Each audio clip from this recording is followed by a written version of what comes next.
Bilang paghahanda sa eleksyon 2025, sumailalim sa GMA Masterclass Road to the 2025 Elections ang ilang mamamahayag at staff ng GMA Integrated News.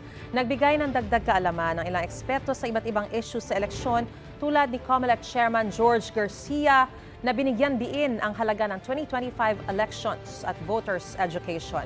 Ipinakita rin kung paano gamitin ang mga bagong automated counting machine, pati ang touch screen na gagamitin sa overseas voting sa ilang bansa. Kinalakay naman ni UP Journalism Professor Dr. Rachel Khan kung paano ginagamit ang Artificial Intelligence o AI sa politika at eleksyon at kung ano ang mga dapat bantayan ng media. Sumentro naman sa election laws ang diskusyon kasama si GMA Legal Affairs AVP Attorney Jose Vener Ibarra. Itinuro naman ni GMA New Media Incorporated AVP for Information Technology and Data Privacy Rodel Arenas at GMA Integrated News Social Media Manager Audrey Domasian ang ilang paraan kung paano ma-detect ang mga deep fake at online disinformation.